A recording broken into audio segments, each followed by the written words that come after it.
Hello बच्चों, आइए question पढ़ते हैं।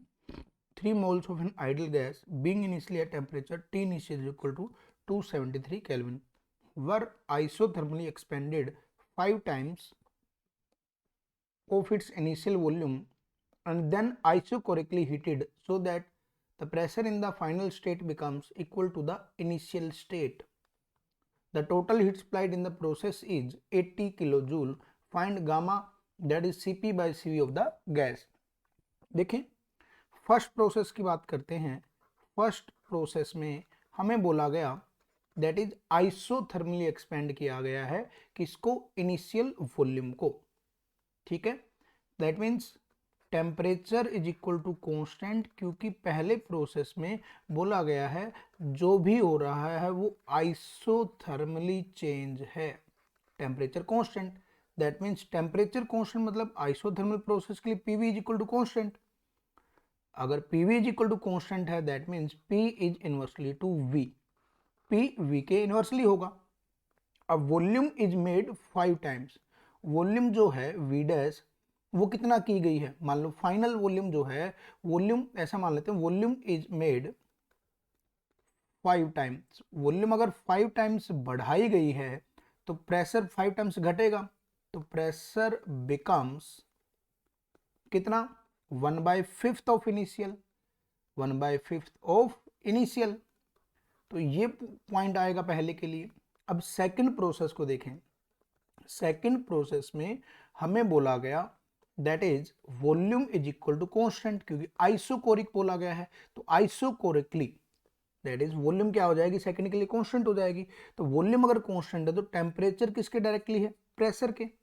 और बोला गया कि pressure in the final state becomes equal to initial state, that is final जो प्रेशर है वो इनिशियल वाले के बराबर आ गया इस स्टेट में। इसके बाद जो हमने सेकंड प्रोसेस लिया उसमें। तो दैट मीन्स क्या होगा? देखें यहां से फॉर सेकंड के लिए हम अगर अप्लाई करें तो प्रेशर कितना हो गया है फर्स्ट के जितना? तो प्रेशर बिकम्स इनिशियल, यानी किसके बराबर? फर्स्ट के बराबर। सो टेम्परेचर है विल बिकम 5 टाइम्स। क्यों ऐसा 5 टाइम क्यों हो गया? देखो प्रेशर था 1/5।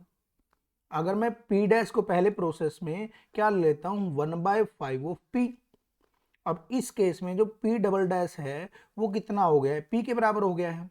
That means P double dash है वो P के बराबर होने के लिए कितना होना पड़ेगा? 5 टाइम्स होना पड़ेगा। तो 5 टाइम्स करना पड़ेगा इसको मुझे, P डैश वाले को। तो ठीक है, तो 5 टाइम्स करूंगा तो टेम्परेचर भी कितना होगा? 5 टाइम्स हो जाएगा। तो यहां से देखें जरा, जो नेट हीट है जो वो कितनी दे रखी है? Q1 plus Q2 is equal to 80 kilo joule. ये भी गिवन है साथ में कि नेट जो हीट सप्लाइड है इन टोटल दोनों प्रोसेस में वो कितना है? 80 किलो जूल है। तो सेकंड प्रोसेस के लिए देखें, सेकंड प्रोसेस के लिए वॉल्यूम कांस्टेंट, सेकंड प्रोसेस के लिए वॉल्यूम जो है वो कांस्टेंट है। तो वर्क डन क्या होगा सेकंड के लिए? वॉल्यूम कांस्टेंट होने पे वर्क डन 0 होगा। तो वर्क डन अगर 0 होगा तो डेल्टा क्यू किसके बराबर होगा? डेल्टा यू के बराबर होगा सेकंड प्रोसेस के लिए। और पहले के लिए क्या होगा? आइसोथर्मल के लिए डेल्टा यू क्या है? 0 है। तो टेम्परेचर क्या होगा? कांस्टेंट होगा। और डेल्टा क्यू किसके बराबर आएगा? डेल्टा डब्ल्यू के बराबर आएगा पहले के लिए, और सेकंड के लिए ये वाली इक्वेशन आएगी। तो Q1 को क्या लिख सकता हूं? Q1 को क्या लिख सकता हूं? पहले प्रोसेस के लिए वर्क डन के बराबर लिख सकता हूं, क्योंकि आइसोथर्मल है। तो आइसोथर्मल का वर्क डन होगा nRT ln V final upon V initial. Plus second कौन सा प्रोसेस है? दैट इज आइसोकोरिक प्रोसेस है। तो आइसोकोरिक में जो हीट है वो कितनी कैसे दी जाएगी? NCV डेल्टा T से। और दोनों मिला के कितना? 80 किलो जूल। तो 80 इंटू 10⁻3। तो n कितना है? 3 है। तो देखें 3 मोल्स की बात है तो n इज इक्वल टू कितना आ गया? 3 आ गया। तो 3 इंटू आर की value 8.31 into ln of t कितना है? 273 initial temperature, v final upon v initial, v final upon v initial. तो देखें v final upon v initial कितना आ जाएगा? 5 टाइम्स हो गई है।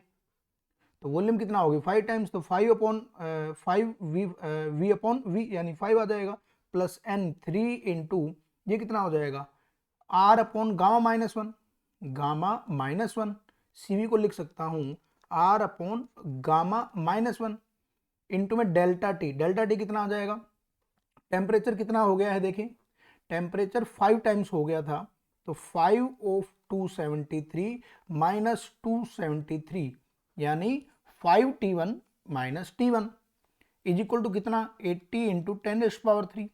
तो यहाँ से जब गामा सोल्व करोगे तो गामा आ जाएगा 1.4, तो गामा की वैल्यू इस क्वेश्चन के लिए गामा आ जाएगा 1.4। तो यही हमारा इस क्वेश्चन के लिए आंसर होगा। होप आपको क्वेश्चन समझ में आया होगा। All the best.